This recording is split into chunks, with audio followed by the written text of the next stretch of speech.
Hi hello నమస్తే అండి అందరికీ. ముఖ్యంగా చెప్పదలుచుకున్నది ఏంటంటే, మనం తీసుకున్నటువంటి కాన్సెప్టు నచ్చి ఎంకరేజ్ చేస్తున్న వారందరికీ నా ధన్యవాదాలు. కొంతమంది నా పూర్వ విద్యార్థులు ఇంకా కొన్ని కాన్సెప్ట్స్ అవసరమైనవి కూడా చెప్పారు. ఈ చిన్నారులకు సంబంధించినవి పూర్తవగానే మీరు చెప్పిన విషయాలపైన కొన్ని వీడియోస్ చేయడానికి ప్రయత్నిస్తాను. కానీ గమనించిన విషయం ఏమిటంటే, అప్రాధాన్యమైనటువంటి వీడియోలపై చూపించిన ఆసక్తి, వాటి కింద రాసినటువంటి కామెంట్స్ సమాజాభివృద్ధికి పనికి వచ్చే ఏ వీడియోలకు కూడా, అంటే మనం చేసే వీడియోలు కాదు, ఇంకా కొన్ని వీడియోలకు గమనించిన వాటికి కూడా అంత స్పందన అనేటువంటిది లేకపోవడం, అది కూడా విద్యార్థికుల నుండి ఉండడం ఒకంత ఆశ్చర్యాన్ని, బాధను కలిగిస్తుంది. ఏది ఏమైనా మన సంకల్పం గట్టిదని విశ్వసిస్తాను. కొంతమందికైనా ప్రయోజనకరంగా ఉపయోగపడినా చాలు, నేను చేసే ఈ పనికి సార్థకత కలుగుతుంది.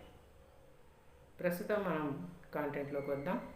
ఈరోజు మనం చర్చించబోయేటువంటి అంశము గృహహింస, డొమెస్టిక్ వైలెన్స్, చిన్నారులపై జరిగేటువంటి గృహహింస. గృహహింస అనేటువంటిది చిన్నారులపైన జరుగుతుందా?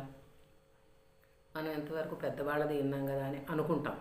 కానీ ఈ మధ్య మీరు గమనించినట్లయితే చిన్నారుల మీద గృహహింస చాలా ఎక్కువైపోయింది. ఇది ఒక సున్నితమైనటువంటి విషయం. పిల్లలపై గృహహింస శారీరకంగానే కాకుండా మానసికంగా, భావోద్వేగపరంగా, లైంగికంగా వాళ్ళ నిర్లక్ష్యం చేసేటువంటి రూపంలో కూడా జరుగుతుంది. అయితే ప్రతి పిల్లవాడికి రక్షణ, ప్రేమ, గౌరవము లభించాల్సిన అవసరం ఉంది. వాళ్ళకు ఆ హక్కు కూడా ఉంది. అయితే దీనికి గల కారణాలు ఏంటివి? పిల్లల మీద గృహహింస ఎందుకు జరుగుతుంది? ఏది మనము చూసుకున్నా కూడా ప్రతి ఒక్కదానికి ముఖ్యమైనటువంటి కారణము ఆర్థిక ఇబ్బందులు, విద్య లేకపోవడం.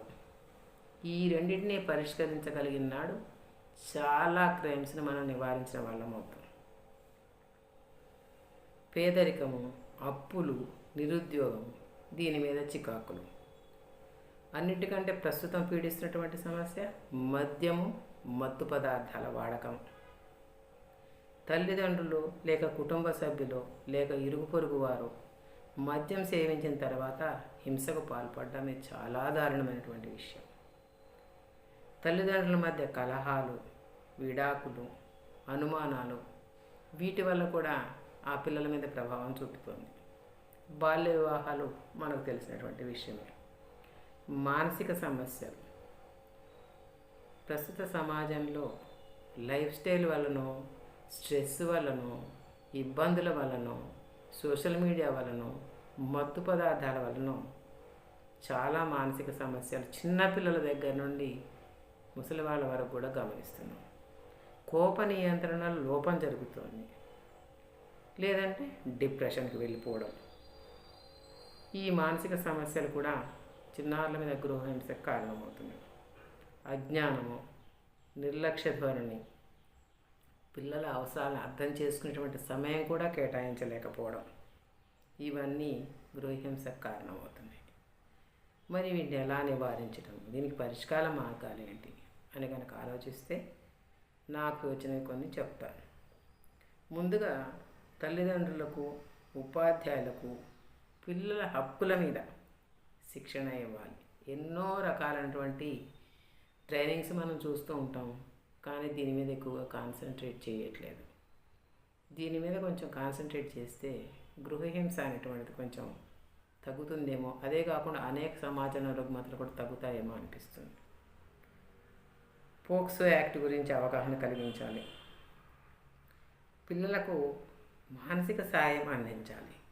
కౌన్సిలింగ్ ద్వారా సమస్యలను శాంతియుతంగా పరిష్కరించాలి. కౌన్సిలింగ్ అనగానే మనకు ఎవరో మానసిక తత్వ శాస్త్రవేత్త దగ్గరకు, దానికి సంబంధించిన వైద్యుల దగ్గరకు వెళ్ళి తీసుకోవాలి అనేటువంటిది మనసులో పడిపోయింది.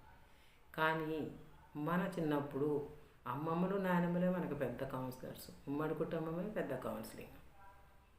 వాళ్ళు చెప్పేటువంటివి పిల్లలకు చాలా చక్కగా మంచిది, చెడేది దగ్గర కూర్చొని కథల రూపంలోనో, అసలు పిల్లల ఇబ్బందులు గమనించడంలోనో చాలా వరకు కౌన్సిలింగ్ అనేటువంటి జరుగుతూ ఉండేది. పిల్లలు ఆడుతూ పాడుతూ అవి నేర్చుకొని చాలా వరకు బాధలను తగ్గించుకునేటువంటి వాడు. ఇప్పుడు అలాంటి ఉమ్మడి కుటుంబాలు లేవు, అన్ని న్యూక్లియర్ ఫ్యామిలీస్ అయిపోయినాయి. ఎవరి పనులు వాళ్ళకి పరిగెత్తుతున్నాం. పిల్లలు చెప్పేటువంటి వాళ్ళ ఇబ్బందులను గమనించేటువంటి పరిస్థితి కూడా లేదు. ముందుగా వారి సమస్యను మన సానుభూతితో విన్నప్పుడే, తగిన సూచనలు ఇచ్చినప్పుడే వారిలో మనోధైర్యం పెంపొందుతుంది. వారు చెప్పే సమస్యలపై నిర్లక్ష్య ధోరణి వహించరాదు. ప్రస్తుతం సమాజంలో చిన్నారులపై జరుగుతున్న అనేక అకృత్యాలకు అదే మొదటి కారణం. అసలు వాళ్ళు చెప్పేది మనం వినే టైమే లేదు. వాళ్ళు ఏదైనా గృహహింసకు గురైనా, ఎవరైనా వారి మీద లైంగికంగా దాడి కానీ ఏదైనా జరిగినా కూడా వాళ్ళు చెప్తూ ఉంటే మనం అసలు వినడం లేదు. హింసకు పాల్పడే వ్యక్తులపై చట్టపరమైనటువంటి చర్యలు కూడా తీసుకోవాలి. దీనిలో సమాజం పాత్ర ఏంటి? పొరుగువారు కాస్త బంధువులపై, పిల్లలపై జరుగుతున్నటువంటి హింసను నిర్లక్ష్యం చేయకుండా స్పందించాలి. ప్రస్తుత పరిస్థితులు ఎలా ఉన్నాయంటే, ఎవరైనా స్పందిస్తే వారిపైనే దాడులు, వారికే శిక్ష జరిగేటట్టుగా ఉంది. అందువల్ల ఎవరికి వారి నిర్లిప్త ధోరణిలోకి వెళ్ళిపోతున్నారు. ఎన్జిఓలు, పిల్లల సంక్షేమ సంస్థలు సహకరించాలి.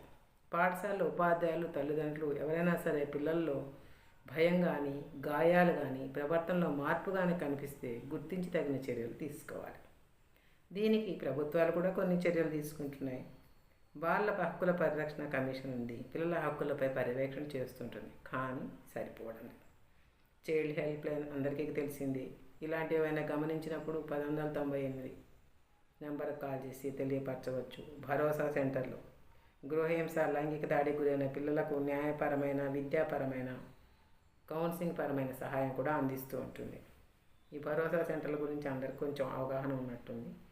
శిశు సంక్షేమ సంరక్షణ గృహాలు నిరాశైన పిల్లల సంరక్షణకు ఇవి పనిచేస్తూ ఉంటాయి. పోలీస్ దిశ యాప్ ఒకటి పిల్లలపైన, మహిళలపైన భద్రత కోసం ఈ యాప్ పనిచేస్తూ ఉంటుంది. అయితే ఇవి ఉన్నాయి, వీటి వల్ల న్యాయం జరుగుతుంది అనేటువంటి విషయం మీదే అవగాహన లేదు. ముఖ్యంగా గ్రామ స్థాయిలోను, తండాల స్థాయిలోను, మారుమూల పల్లెల్లోనూ ఇవి ఎక్కువ గమనిస్తాం. నగరాల్లో కూడా ఉన్నాయి, జరుగుతూ ఉన్నాయి, కానీ అవి అంత వెలుగులోకి రావడం లేదు. వీటి మీద చర్యలు తీసుకోవాలి. వీటి మీద అవగాహన కలగాలి అంటే మనం ఏం చేయాలి? సాధ్యమైనంత విస్తృతంగా నిరక్షరాస్యులకు, గ్రామాల్లో ఉన్నటువంటి వాళ్లకు మనం చేస్తున్నటువంటి ఈ వీడియోలు ఒక యజ్ఞంలాగా చేస్తున్నాం. వీటిని సాధ్యమైనంత వరకు చేర్చేలాగా ప్రయత్నం చేయాలి. దానికి మనమంత కృషి మనం చేయాలి. దానివల్ల అవగాహన కలిగి కొంతమందికి, కనీసం ఒక 10 మందికి న్యాయం జరిగిన మన సంకల్పం యొక్క లక్ష్యం నెరవేరినట్టే. కాబట్టి న్యాయం దయ ఉంచి సహకరిస్తున్న వారందరికీ ధన్యవాదాలు. ఎక్కువగా గ్రామాల్లో ఉన్న వాళ్ళకి చేరేలాగా మన వీడియోలు చేయండి, చేరవేయండి. ధన్యవాదాలు.